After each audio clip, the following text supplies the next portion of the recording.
पक्की बात है? ओके, बस ठीक है। हाँ, तो लास्ट में अभी डिस्कस कर रहे थे करंट इलेक्ट्रिसिटी, जिसमें flow of charge, drift velocity, electric current and Ohm's law, 3 तक यहाँ टॉपिक तक पहुंच गए थे। एंड आफ्टर दैट हमने स्टार्ट किया था कॉम्बिनेशन ऑफ रेजिस्टेंस,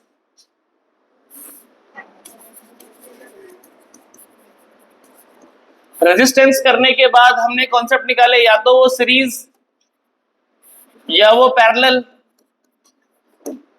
और या फिर उनका कॉम्बिनेशन। और इस कॉम्बिनेशन में ही बाद में गए तो हमें मिले complex circuit diagram. Complex circuit diagram, इस कॉम्प्लेक्स सर्किट डायग्राम में जो सबसे अच्छा वाला था उसका नाम था व्हीटस्टोन ब्रिज, जिसकी हमने क्या निकाली, बैलेंस कंडीशन। बैलेंस कंडीशन में पता चला अगर 4 रेजिस्टेंस है connected like this, like P, Q, R, S, so balance condition should be P by Q, R by S. If P by R कर लो या P by Q कर लो, घूम के तो उधर ही आएगा।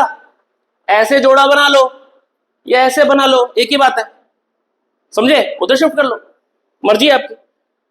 तो अगर ऐसी कंडीशन होती है तो जो गैल्वेनोमीटर होता है उसमें करंट कितना होता है, 0। ये हमें पता चल चुका था last time. This is the concept of Wheatstone bridge. ये होने के बाद हमने देखा कि या कॉम्प्लेक्स हो तो कॉम्प्लेक्स में सिमेट्रिक होगा, या व्हीटस्टोन ब्रिज होगा सिमेट्रिक होगा तो उसकी टेक्निक निकाल ली थी, और व्हीटस्टोन होगा तो ऐसा कर लिया था। सर अगर ये दोनों ही कॉन्सेप्ट नहीं लग रहे होंगे, ना तो सिमेट्री का लग रहा होगा, ना तो सिमेट्री का लग रहा होगा, ना व्हीटस्टोन ब्रिज का लग रहा होगा, तब उस तरीके के कॉम्प्लेक्स सर्किट डायग्राम को सॉल्व आउट करने के लिए आया किरचॉफ्स लॉ। इस किरचॉफ लॉ से अपन ने कुछ क्वेश्चंस को परफॉर्म किया, चीजें करी, ठीक है। ये अपना फ्लो डायग्राम है, यानी कि अभी तक जितना मैंने कुल मिला के पढ़ा दिया है, मेन बेसिक कंसेप्ट आप देख सकते हो, यहां से आपको मिल जाएगा। क्लियर है? इसी के बाद जब हम यहां तक पहुंच गए थे तो कुछ मैंने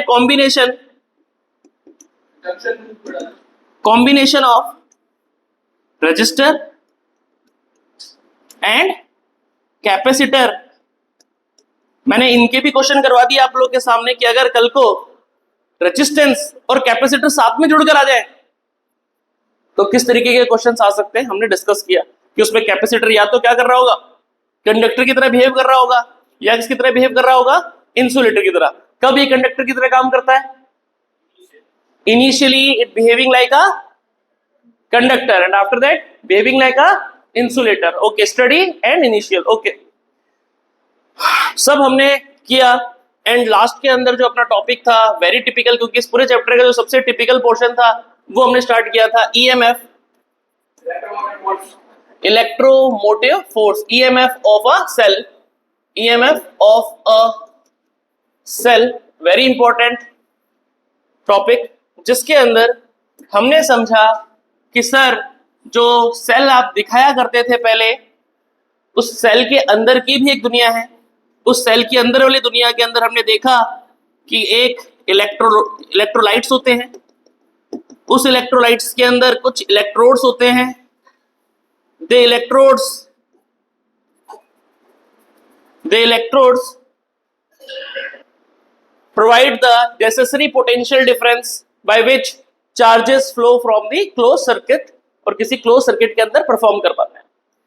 sir charges inside the cell भी मूव करते हैं, और जहां चार्ज चलेगा किसी ना किसी मीडियम में चलेगा, कंडक्शन में चलेगा। जब इधर चला तो तार अगर उसको आर देता था, कैपिटल आर देता था, तो एक सेल उसको देता है इंटरनल रेजिस्टेंस। मैं एक चीज को कम से कम 5 बार पढ़ाता हूं तुम लोग को, ये मेरा अच्छा नहीं है, ये तुम्हारा बेकार है कि यहाँ लगता है कुछ पहले वाला सब गायब करके आए हो, 3 दिन की छुट्टी में सब गायब हो रखा होगा, इसलिए एक बार आपकी सारी चीजें बताओ। इंटरनल रेजिस्टेंस नाम की वो चीज होती है। इट डिपेंड्स, बेसिक एनसीईआरटी के यानी सीबीएसई पेपर में बहुत बार क्वेश्चन आएगा, what factor depends internal resistance. तो याद रखना है कि हाँ, ये दोनों इलेक्ट्रोड के बीच में कितना डिस्टेंस रखा है उस पर डिपेंडेंसी देगा। इलेक्ट्रोड का नेचर कैसा है, इलेक्ट्रोलाइट का नेचर कैसा है, area emerge inside the electrode कितना है, इन सारी बेसिक चीजों के ऊपर इंटरनल रेजिस्टेंस किसी बैटरी का या सेल का डिपेंड करता है।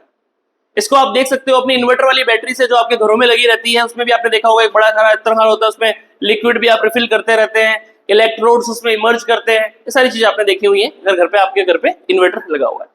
This is called internal resistance. जो आज तक हमारे पास इस सेल के ये जो टर्मिनल हुआ करते थे, जो पोटेंशियल इन टर्मिनल पर आता है उसे हम नाम देते हैं किसका, टर्मिनल पोटेंशियल डिफरेंस, जिसे हम किससे डिनोट करते हैं, कैपिटल वी से। और एक्चुअल जब करंट नहीं जा रहा, किसी सेल से करंट विड्रॉ नहीं हो रहा इन दी ओपन स्टेट, ओपन मतलब जहां स्विच ओपन है, ओपन मतलब करंट फ्लो नहीं कर रहा, क्लोज सर्किट मतलब करंट जा रहा है। तो इन एन ओपन सर्किट जो पोटेंशियल डिफरेंस इसके एजेस पे होता है उसे नाम मिलता है किसका, EMF का, जिसको डिनोट करेंगे हम किससे, E से, या फिर आप ये वाला शब्द भी यूज कर सकते हैं। और बाय डेफिनेशन मैंने बता दिया, नाम क्या है, फुल फॉर्म क्या है, इलेक्ट्रोमोटिव फोर्स ना, फोर्स नहीं है, क्या है, work done to carry a unit positive charge in a closed circuit. Close circuit का मतलब वो स्विच से नहीं है, in a complete circuit, in a complete circuit के अंदर जो वो करेगा सिर्फ पॉजिटिव से नेगेटिव नहीं, नेगेटिव टू पॉजिटिव भी लेके जाएगा, उसे हम नाम देते हैं किसका, EMF का। एंड दोनों में रिलेशन बिल्डअप कर दिया था, E is equal to V plus IR। This is the relation between EMF and terminal potential difference. बोलो कोई दिक्कत, यहां तक किसी को दिक्कत है तो बोल दो कि सर क्या है, समझ नहीं आ रहा, क्या इंटरनल रेजिस्टेंस होते हैं, कहां से आ गई ये नई बीमारी, कहां से आई, कुछ इस तरीके की प्रॉब्लम्स है तो बोल दो।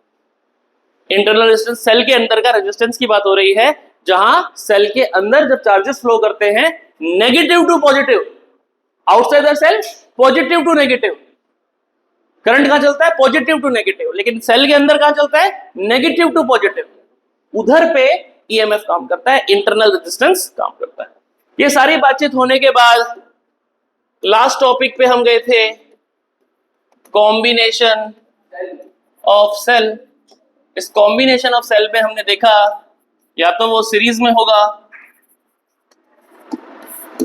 होगा तो EMF निकालने का formula E1 E2 E3 so on, internal resistance का formula R1 R2 R3। Sir अगर वो किस में रहा, पैरेलल में रहा, उसके बाद मैंने इसका मिक्स्ड भी करवाया था, मिक्स्ड कॉम्बिनेशन में भी अपने को समझ में आएगा, कोई बड़ी बात नहीं थी। अगर पैरेलल रहा तो पैरेलल के अंदर इक्विवेलेंट सेल की EMF निकालने का कोई फॉर्मूला नहीं है, वो कंबाइंड फॉर्मूला है जो कहता है E equivalent divided by R equivalent. बहुत बच्चे गलती करते हैं, बहुत ज्यादा गलती करते हैं, अरे पैरेलल का निकाल लिया तो उसका भी निकाल लेंगे, है ही नहीं।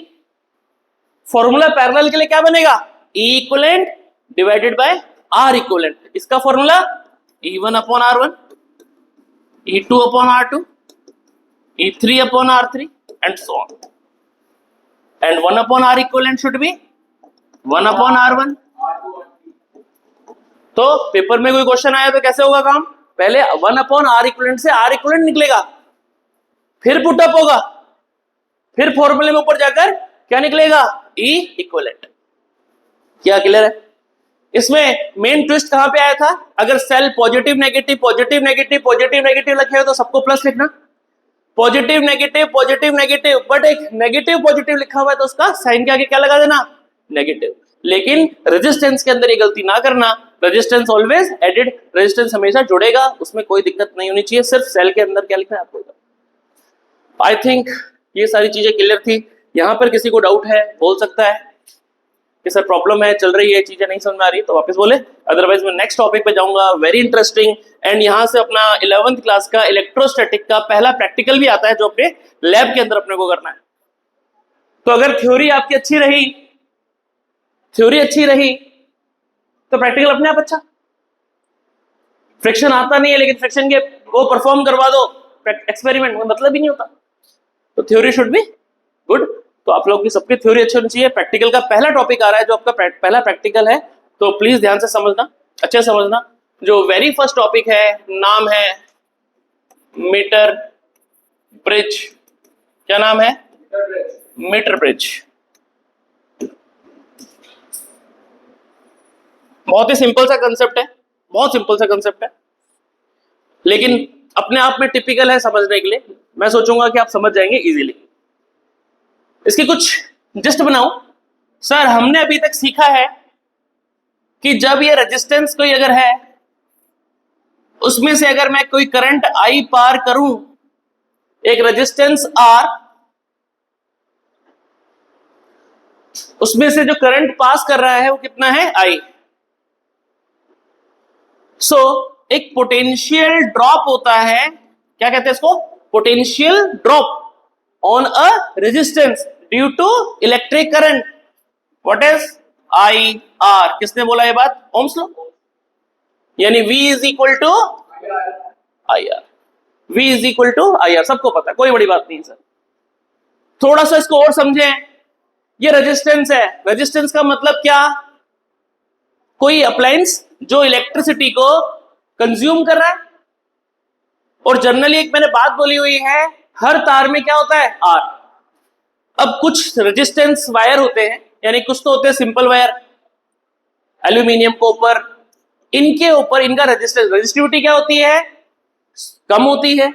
रेजिस्टेंस क्या होता है? कम होता है। इलेक्ट्रिक करंट को इजीली क्या करते हैं? पास। क्लियर है? कोई दिक्कत नहीं, ठीक है सर, समझ आता है। पर हम क्या करते हैं, कुछ मेटल्स में अलॉय यानी कि कुछ मिक्सिंग करते हैं और कुछ अलॉय बनाते हैं।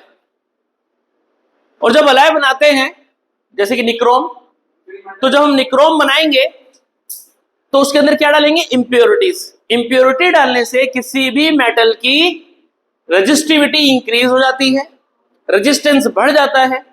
तो हम क्या कर सकते हैं कि जो आर लग रहा है, क्या सर उसकी जगह मैं कोई तार ले लूं बड़ा? कौन सा तार ले लूं सर? निक्रोम का वायर लिया मैंने, ले लिया, ले सकता हूं। और यहां ले लिए मैंने क्या? कॉपर के वायर, कॉपर के वायर, नॉर्मल वायर। इनका रेजिस्टेंस कैसा है? नेग्लिजिबल। इसका क्या है? अच्छा खासा रेजिस्टेंस है। अच्छा सर, ठीक है। यहां मैंने लगा दी कोई बैटरी, सपोज 2 वोल्ट की बैटरी लगा दी, 2 वोल्ट की बैटरी लगा दी। ये सर्किट मैंने बनाया। क्या ये और ये रेजिस्टेंस अलग अलग है क्या? एक ही तो बात बोल रहा हूं। वहां रेजिस्टेंस लगाया था, यहां तार लगा दिया। हीटर के अंदर तार लगा हुआ देखा ही है, बल्ब के अंदर तार लगे हुए देखे ही है, सब कुछ देखा है। ओके सर, चलो आगे। सर जैसे ही स्विच ऑन करूंगा करंट भागेगा, भागा, कोई दिक्कत नहीं थी, भागा सर। लेकिन जैसे ही यहां पर आएगा, इस पॉइंट पे आएगा, अब उसको सामने क्या मिला? एक हाई रेजिस्टेंस मिल गया। तो वो अकॉर्डिंग टू ओम्स लॉ क्या छोड़ेगा? आई आर छोड़ेगा अपना। आई जो करंट गया, आर जो निक्रोम के वायर का रेजिस्टेंस था। क्या बात है, समझ आ रही है? पक्का? ये अगर बैटरी 2 वोल्ट की थी, अगर मैं समझो इस चीज को, ये रेजिस्टेंस अगर सपोज करो 2 ओम का था, ये बैटरी अगर 2 वोल्ट की थी, इसमें कितना पोटेंशियल ड्रॉप करेगा? सबसे पहले I is equal to V by R. 1 ampere current निकला, 1 एम्पियर करंट निकला कितने ओम से? 2 ओम से। इसके दोनों एजेस पर कितना वोल्टेज छूटेगा? 2 वोल्ट। तो अगर 2 वोल्ट की बैटरी थी, इसका रेजिस्टेंस जो भी था मान लो, इसमें जो करंट निकला कितना था? आई। इस पूरे तार का रेजिस्टेंस कितना मान रहा हूं? आर। ठीक है। तो इसके ऊपर जो पोटेंशियल, चलो इसको भी बैटरी से कंफ्यूज मत करो, 2 वोल्ट दिमाग में आता है, सॉरी कितना है ये? V वोल्ट की बैटरी थी। तो यहां से जब करंट निकला आई, तो उसने जो पोटेंशियल ड्रॉप किया इस एज और उस एज, के बीच में वो कितना होगा, V, जिसकी वैल्यू कितनी हो जाएगी, आई। क्या बात समझ आती है? सही है। यानी कि इस तार के, सपोज करो ये निक्रोम का तार था, तो इसके दोनों एजेस पर कितना पोटेंशियल ड्रॉप हो गया, IR, यानी कि V। मैं पूछूं मिड में अगर मैं लगा दूं तार को, कितना होगा, IR/2, यानी V/2। Very good. यहां V/2 मैंने 25% पे लगाया तो V/4, V/2, 3V बाय, मतलब कुल मिलाकर क्या समझे, मैंने पूरा पोटेंशियल बिछा लिया इस पे, पूरे तार पे क्या कर लिया, बिछा लिया। अब मेरा जितना मन होगा मैं लूंगा। मेरा मन है V/4 लेने का, तो मैं सिर्फ इतने तार की वैल्यू लूंगा, तो मुझे V/4 मिलेगा। मैं आधा तार लूंगा, V/2 मिलेगा। क्या सर एक दिमाग में ट्रिक आ रही है, अगर मेरे को प्रोजेक्ट बनाना है कोई, और प्रोजेक्ट के अंदर मुझे चाहिए मैं 1 वोल्ट लेकर आऊं, सॉरी 4.5, एग्जांपल 4.5 चाहिए मुझे 4.5 वोल्ट के ऊपर किसी चीज को चला के दिखाना है। कल सर ने कोई प्रोजेक्ट वर्क दिया है मुझे, ओके सर, मार्केट में गए, सेल दे दो 4.5 वोल्ट का, है ही नहीं। मार्केट में घूमने गए कि सर मेरे को 4.5 वोल्ट का सेल दे दो, 9 वोल्ट का मिलता है, वो बड़ा सा एक बैटरी का मिलता है, वो 9 वोल्ट लिखा होता है उसके ऊपर। अब उसको काट के आधा तो करूंगा नहीं कि सर तोड़ दो कर। तो मैंने क्या जुगाड़ लगाया, ये जुगाड़ लगा लिया, यही जुगाड़ लगा लिया। एक तार रखा यहाँ पे, यहाँ एक तार लगा लिया, यहाँ 9 वोल्ट की बैटरी लगाई, और अब मेरे इस तार और इस तार यानी कि मिड पॉइंट पे मेरा कितना पोटेंशियल है, 4.5 है। अब मैं ऐसे 2 तार लेकर अपने प्रोजेक्ट वर्क पे लगा लूं तो मुझे कितना पोटेंशियल मिलेगा आगे उसको। क्या समझ में आ गई बात? यही तो काम करता है तुम्हारा ये जो रेगुलेटर होता है। पंखे को ज्यादा करंट देना है, रेजिस्टेंस कम कर दो, 5 रुपए नंबर पे ले आओ, फुल करंट जाएगा, तेज घुमाएगा। एक सीधा सीधा एग्जांपल दे रहा हूं, 3 पे कर दिया सर, 1 पे कर दिया, रेजिस्टेंस क्या कर दिया, इंक्रीज कर दिया, करंट कम जाएगा, करंट सप्लाई कम कर, मतलब सिंपल सा एग्जांपल दिया कंपेयर करके। अदरवाइज काम करने के लिए पंखे में बहुत सारे कंपोनेंट काम करते हैं। क्या तुम्हें रिक्वायरमेंट पता चली कि कैसे काम होता है, कैसी चीजें हो सकती हैं? क्लियर होगी बात? पक्का ये चीज समझ में आती है? चलिए, अगर ये पूरा कॉन्सेप्ट समझ में आता है तो हमने एक मीटर ब्रिज बनाया, यानी कि मीटर ब्रिज, ठीक है। सबसे पहले इसका क्या करेंगे, प्रिंसिपल, ये किस प्रिंसिपल पे वर्क करता है ये, it is a device to provide necessary potential difference. ये एक डिवाइस है जो अपने को क्या करता है, नेसेसरी पोटेंशियल डिफरेंस करता है। इसकी एप्लीकेशन मल्टीपल एप्लीकेशन है। Principle work on concept of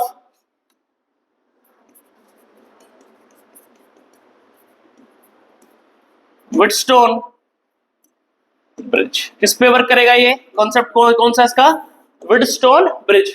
यानी कि मीटर ब्रिज का पूरा कॉन्सेप्ट किसके ऊपर डिपेंड करता है, Wheatstone ब्रिज पे। यानी जिसने Wheatstone ब्रिज समझ लिया था उसको कोई दिक्कत नहीं आएगी यहाँ पे मीटर ब्रिज निकालते हुए।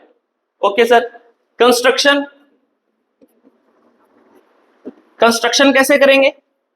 कभी अगर लैब में घूमते भूले बैठ के पहुंचे हो तो देखा होगा एक बहुत बड़ा फट्टा होगा लकड़ी का, एक लकड़ी है, ठीक है। इसके ऊपर मैंने क्या किया, यहां पे कुछ मेटल की स्ट्रिप्स लगाई,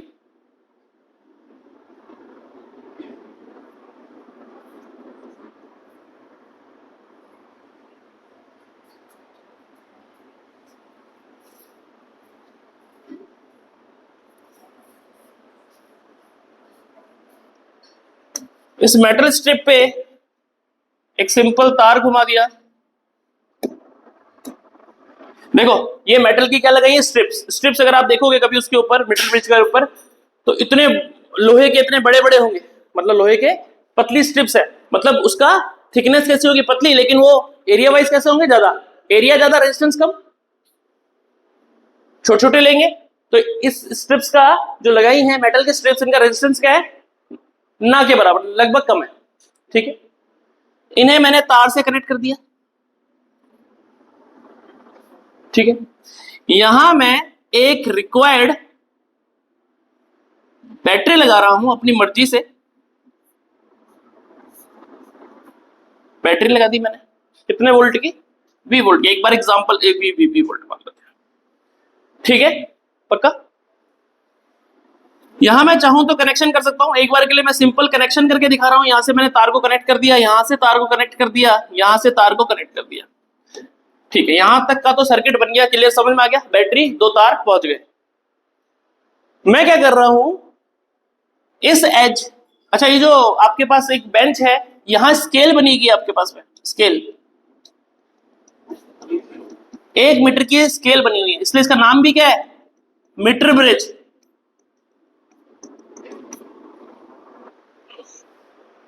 मीटर ब्रिज मंगवा देता हूं, दिखा भी देता हूं मैं आप लोग को, कहीं होगा तो वो फ्लो इंचार्ज है नहीं, फ्लो इंचार्ज है क्या वो,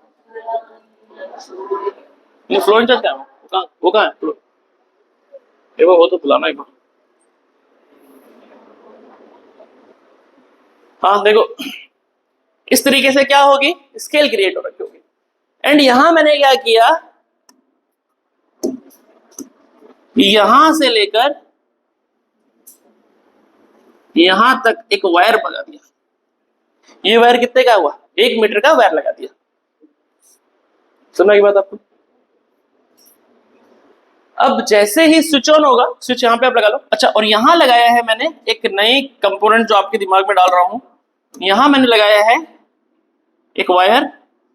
यहां होता है हमारा गैल्वेनोमीटर, और यहां होता है एक तार, इसे हम कहते हैं जोकी। क्या कहते हैं, जोकी, जो मूवमेंट कर सकती है, जैसे रेडियो जोकी नहीं होता, वो घुमाता रहता है, ऊपर नीचे करता है, वेरिएबल चीजें। ऐसे ही यहां पर क्या किया, एक जोकी लगा दी। हाँ वही, ठीक है। तो जोकी क्या करेगी, मूवमेंट करा सकते हो उसको, फ्री होती है।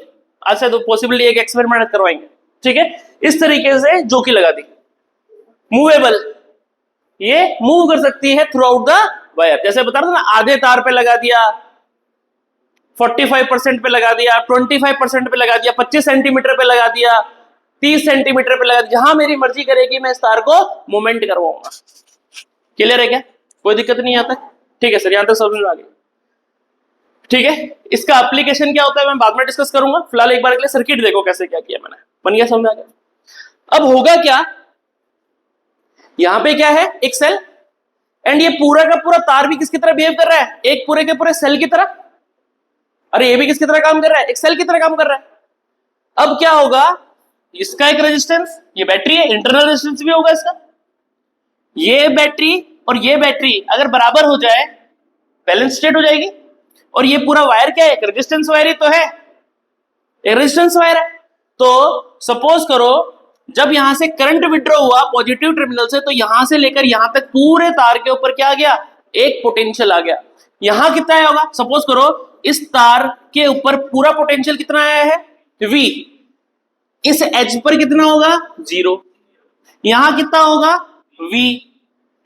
पूरे पे क्या है, V का, तो इस एज पर 0, उस पे भी। मिड पॉइंट पे, यानी कि जहां 50 सेंटीमीटर होगा वहां कितना होगा, जहां 25 सेंटीमीटर होगा वहां, जहां 75 सेंटीमीटर होगा, सॉरी 3V/4। क्या तुम्हें समझ में आ रही चीज, किस तरीके से तुमने पूरे वोल्टेज को इसके ऊपर बिछा लिया।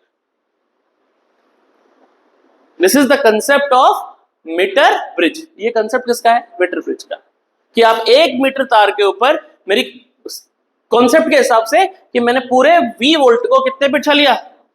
एक है ना इस तरीके के, इधर आओ, ये देखो इस तरीके का बॉक्स होगा, लैब, फिजिक्स लैब ओपन करोगे ना, फिजिक्स लैब ओपन करोगे तो इस तरीके का लकड़ी का वो होगा बॉक्स जैसा, उसके ऊपर ऐसे मेटल्स के वो लगे होंगे व्हाइट कलर के, वो लेके आ जाओ एक बार। उस पर 1 मीटर की देखो, मीटर ब्रिज भी लगी होगी, स्केल लगी होगी।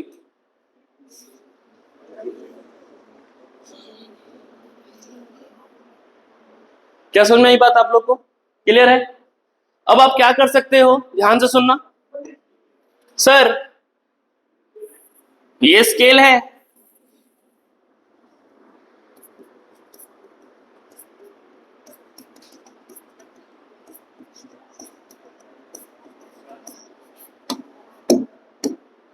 यहां वो वायर लगा हुआ है, this is called potentiometer. Wire, ये वायर कैसा होता है? पोटेंशियोमीटर, जिसका रेजिस्टेंस क्या होता है? High resistance. इसका रेजिस्टेंस कैसा होगा? High resistance. निक्रोम जनरली किस में यूज करते हैं? निक्रोम मैग्नम, इसका मैग्नम का उसका निक्रोम का यूज करते हैं। ओके, निक्रोम से ज्यादा मैग्नम का यूज करते हैं। ओके, अब क्या हो रहा है? सपोज करो मैंने इसके दोनों टर्मिनल पे 2 वोल्ट लगाया, एग्जांपल के लिए, एग्जांपल सेटअप कर रहा हूं, 2 वोल्ट लगाया, ठीक है, इस तरीके से कनेक्शन दिए।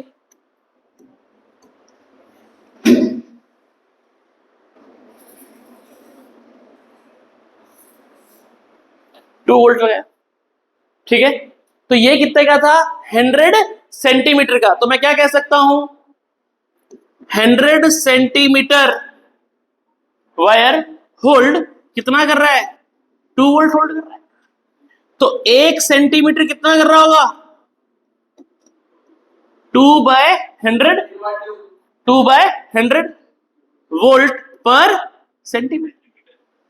यानी कि 1 सेंटीमीटर का कहीं से अगर मैं तार का टुकड़ा ले लूं तो उसके ऊपर कितना पोटेंशियल ड्रॉप है? 2/100 का, 2/100। क्या बात समझ में आ रही है?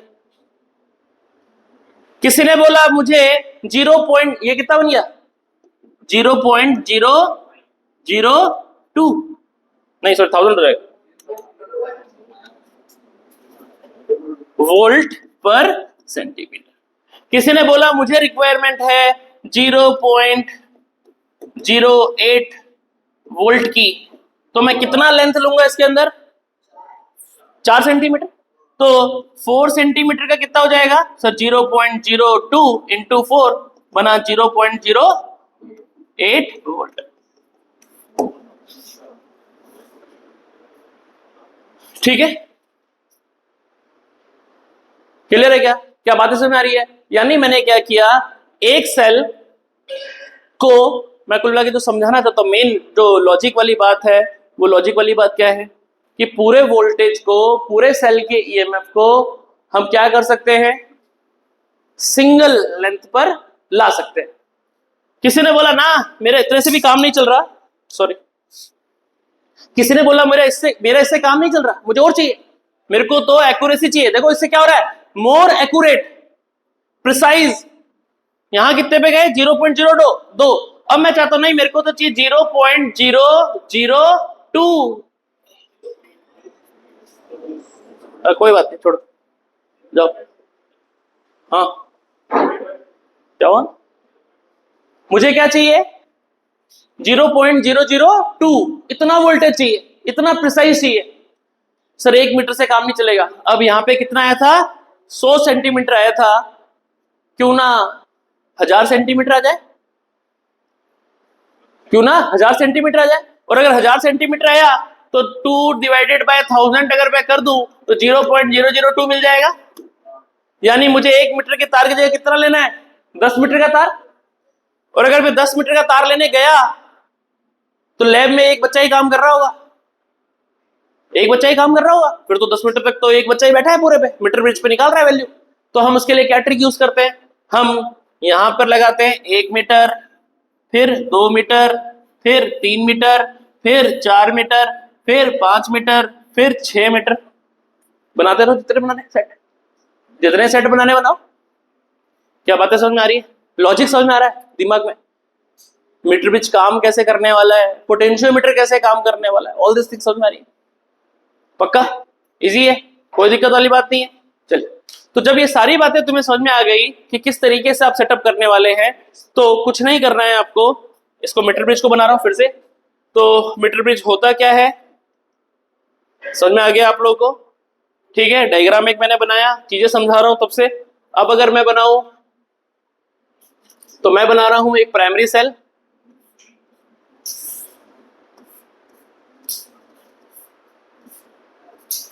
जो किसी वेरिएबल रेजिस्टेंस से कनेक्ट करेगा।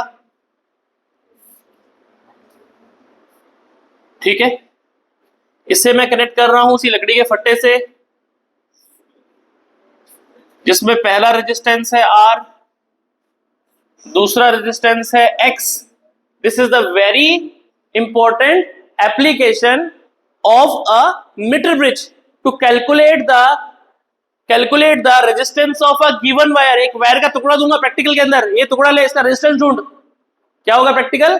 एक वायर का टुकड़ा मिलेगा आपको और वो आपके हाथ में देके बोलूंगा इसका रेजिस्टेंस ढूंढ के बता मुझे। तो आप क्या करेंगे, इस मीटर ब्रिज पे उस तार को कहां लगा देंगे? इस इधर लगा देंगे। इसने उसको नाम क्या दिया है? एक्स का।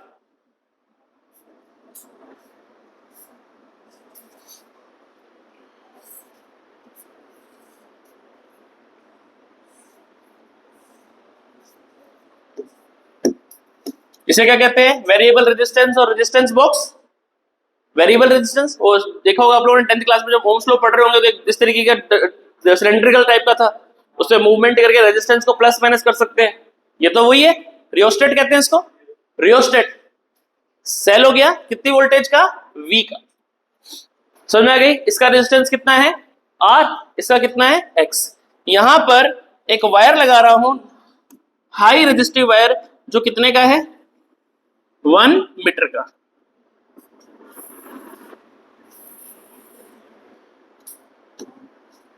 ये रही तुम्हारी scale.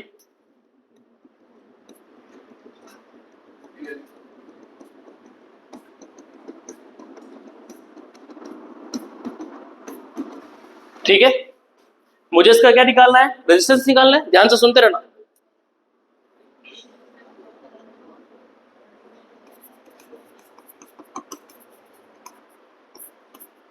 Find resistance of unknown wire. एक अननोन वायर का क्या निकाल रहे हैं? रेजिस्टेंस निकाल रहे हैं। यहां से फिर से क्या उठाऊंगा? एक जो की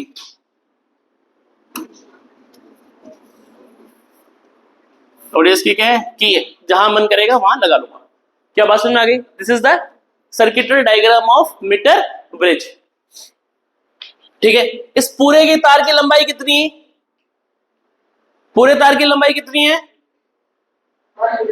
इस पूरे तार का कितनी लंबाई है? 100 सेंटीमीटर। ठीक है, if 100 centimetre wire provide R ohm resistance, R ohm resistance, तो 1 सेंटीमीटर कितना प्रोवाइड करेगा? R by 100, R by 100। So this, इसको क्या क्या नाम दे दूंगा मैं? K का। K का मतलब क्या होता है? रेजिस्टेंस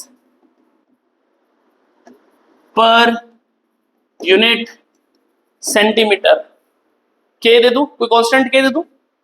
ठीक है सर, ओके। तो फॉर L लेंथ, अगर मैं L लेंथ की बात करूं, कितना रेजिस्टेंस होगा L लेंथ का? तो आपका जवाब होगा सर K इंटू L। वही वाली बात, एक का निकाल लो, फिर जितने का पूछो उतने का निकालते रहो।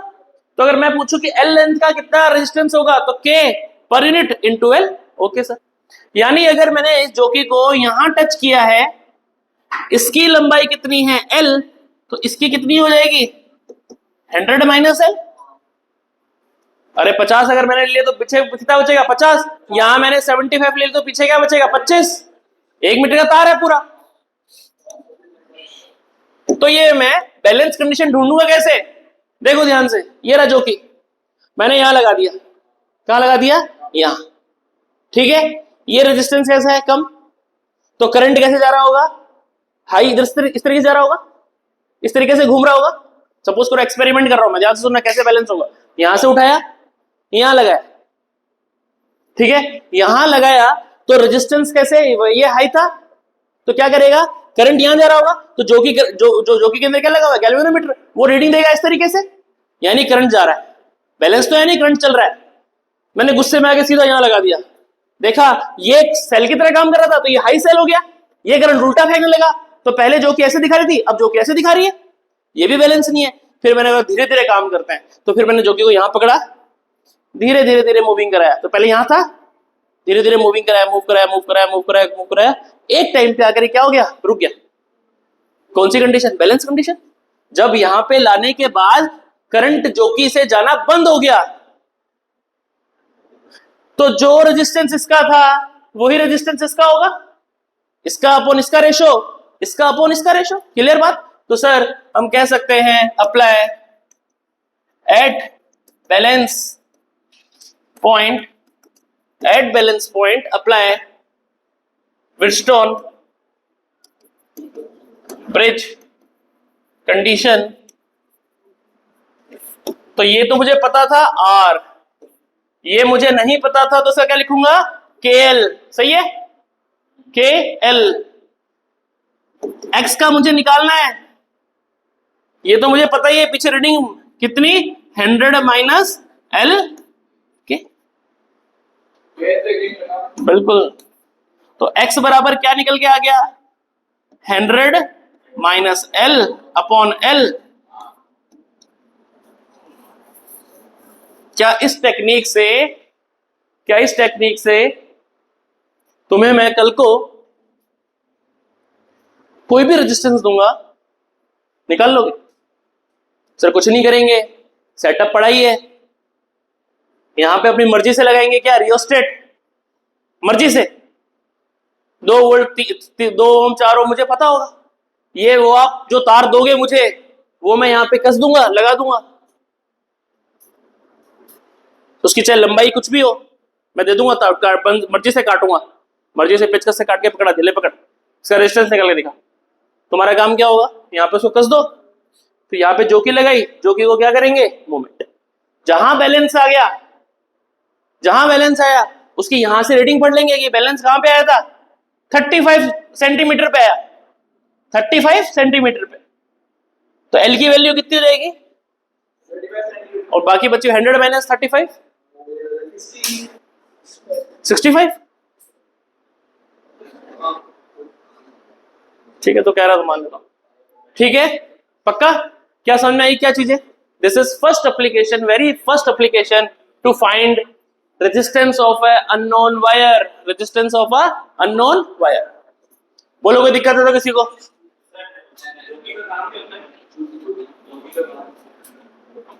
जोकी का काम क्या होता है, क्या बताऊं तुझे? हाँ भूल गया? देखो जोकी का काम क्या है, आपको अलग सा शब्द सुना है यार सर, ये तो सुनने में अलग अलग जगह पे आता है, इसलिए आपके दिमाग में कुछ डिफरेंट क्वेश्चंस आ रहे हैं, है ना। जोकी का मतलब सिंपल, जो चीज मूवेबल होती है वो नाम जोकी का है। अब उसको किसी ने और अलग वे में यूज कर लिया तो मैं कह नहीं सकता, लेकिन एक्चुअल जोकी का पर्पस क्या था? जैसे मोबाइल का क्या काम था, मोबाइल मतलब होता क्या है, अपने को मोबाइल फोन ही याद आता है, पर मोबाइल का मतलब क्या है, मूवेबल चीज। मोबाइल वैन, मोबाइल एम्बुलेंस, मतलब घर पहुंचा दी एम्बुलेंस, तो पूरी एम्बुलेंस ही पहुंची, दैट इज मोबाइल एम्बुलेंस। समझ बात? तो मोबाइल का शब्द का मतलब क्या है, जो किसी एक जगह से बंदी ना रहे, जहां जा सके जा सके, ऐसे एक शब्द है जोकी। तो जैसे रेडियो जोकी, आरजे, आरजे बोलता है अपने आप को रेडियो जोकी, वो क्यों रेडियो जोकी, वो ऊपर नीचे करते रहता है, ट्यून कर दो, पहले गाना बताते बोलते बोलते फिर चलो ये गाना सुनो, ये फटाफट ऊपर कर दिया, गाना चालू हो गया, एक गाना चला खत्म हुआ नहीं उससे पहले दूसरा गाना ऊपर, ट्रैक होते हैं। तो ये भी क्या ट्रैक पे काम करती है, that is called galvanometer connected with the movable जोकी, जहां मन करेगा मैं उसको मूव करा सकता हूं थ्रू आउट द लेंथ, इसलिए शब्द यूज हो रहा है जोकी। क्लियर हुई क्या बात? पक्का? ठीक है, हाँ और बोलो, समझ आने की बात। This is the very first application, find resistance of unknown wire. किसी अननोन रेजिस्टेंस को, वायर का आपको रेजिस्टेंस ढूंढना है, you have done this type of functions. Second application, find EMF of unknown cell, unknown cell। आपके पास एक factory है, आपको एक फैक्ट्री खोलने का मन किया, चलो आज सेल की फैक्ट्री खोली जाए, सेल की फैक्ट्री ओपन कर लेते हैं। गए, कैसे बनता है थ्योरी पढ़ी, एक बंदे फिजिसिस्ट को बुलाया, भैया सेल बनाना आता है? बोला आता है, इलेक्ट्रोड डालूंगा कार्बन वार्बन के पूरे वो बनाऊंगा चारकोल से, उसके बाद उसमें इलेक्ट्रोड डाल दूंगा, एक पॉजिटिव हो जाएगी नेगेटिव हो जाएगी, ट्राई सेल बना लिया सपोज करो। अब क्या जब बनाया तो एग्जैक्ट क्या पता होता है ये इतने वोल्ट का ही बनेगा? नहीं पता। अब उसके ऊपर क्या करना, लेबल चिपकाना है, एवरेडी या फिर डूरासेल जो भी है, उसके ऊपर चिपकाना है, उसमें लिखना पड़ेगा कि ये कितने वोल्ट का है। फिर बाद में तो दिमाग आ जाएगा, जब पहली बार इन्वेंट किया या पहली बार जब बनाया तो नहीं पता ना कितने वोल्ट का बन गया, वो तो मैं सिंपल केमिकल कुमिकल डाल के जो भी चिपकाना चिपका दिया, कितने वोल्ट का है नहीं पता, नहीं पता। तो उसके ऊपर लेबल कितने का चिपकाओ, कंपनी ये वो एड्रेस, कोई शिकायत हो तो लिख लेना, पूछ लेना, सब बता दिया। लेकिन what about the actual thing, कितने ईएमएफ का बना है, कैसे कैलकुलेट करें? तो सबसे पहले हम कैलकुलेट करना सीखते हैं कि किसी कोई, मैं तुम्हारे को कल को मैं भी एक्सपेरिमेंट कर सकता हूं। मैं क्या करूंगा, मार्केट से जाऊंगा, सेल खरीद के लाऊंगा, उसका रैपर फाड़ दूंगा, ले पकड़ इसका ईएमएफ बता कितने का है। तो पहले तो सर नहीं आ सकता, कैसे करेंगे नहीं पता। पर अब हमारे पास एक टेक्निक है जिससे मैं क्या कर सकता हूं, किसी भी सेल का क्या निकाल सकता हूं, ईएमएफ निकाल सकता हूं। कैसे देखें, ये V वोल्ट की मुझे पता होता है, मुझे पता है कितने वोल्ट की बैटरी लगा रहा हूं, ये प्राइमरी सेल है, मुझे पता है। मेरे पास अगर आप लैब में जाएंगे तो एक पूरे वोल्टेज दिए, मैं 2 वोल्ट 5 वोल्ट 6 वोल्ट की ऑटोमेटिक है, सीधा सप्लाई मारूंगा 5 वोल्ट निकल कर आएगा। पिकनिक पार्क थोड़ी है, कभी भी ले जाओ, रुक जा, ले जाऊंगा क्या ना, ले जाओ। ये हमेशा बनाना है, क्या है ये, क्या चीज है, प्राइमरी, प्राइमरी सर्किट, इसे क्या कहेंगे, प्राइमरी सर्किट। इसमें रियोस्टेट आएगा, सेल आएगा, प्राइमरी सर्किट। ओके सर, अभी जस्ट क्लास खत्म होने का लैब में ले जा रहा हूं, हाथों हाथ दिखा दूंगा, हाथों हाथ निपटा दूंगा। समझ में आ गई बात, पक्का क्लियर है? ओके सर, चलिए आगे बताइए क्या कर सकते हैं सर। इसके बाद क्या किया, यहां से लगाऊंगा एक हाई रेजिस्टिव वायर, मैग्नम वैग्नम जो भी आपको समझा है, ये मैंने तार लगा दिया, ठीक है। ये प्राइमरी सर्किट है, ये मेरा क्या है, मीटर ब्रिज है। ये इसको अब मैं क्या बोलूंगा, पोटेंशियोमीटर। अब से मैं क्या बोलूंगा इसको, पोटेंशियोमीटर, मतलब कि, और इस वायर को क्या कहते हैं, पोटेंशियोमीटर वायर। मीटर ब्रिज समझ में आ गया। अब अपन क्या पढ़ रहे हैं, पोटेंशियोमीटर, कुछ नहीं, वही कॉन्सेप्ट। पर वहां मैं फिक्स था कि मैं सिर्फ 1 मीटर का तार यूज कर सकता था, अब मैं कितने मीटर का तार यूज करता हूं, जितना मेरा मन करे।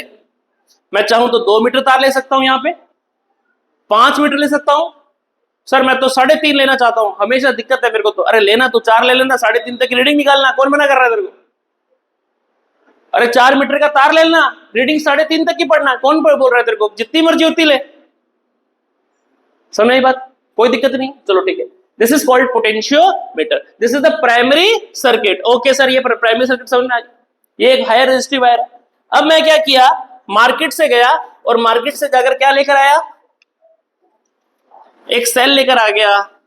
मुझे उसका ईएमएफ नहीं पता, मैंने माना कितना है, ई, और यहां पे एक सर्किट लगा लिया, ठीक है, और यहां पे उसको कनेक्ट कर दूंगा मैं इससे।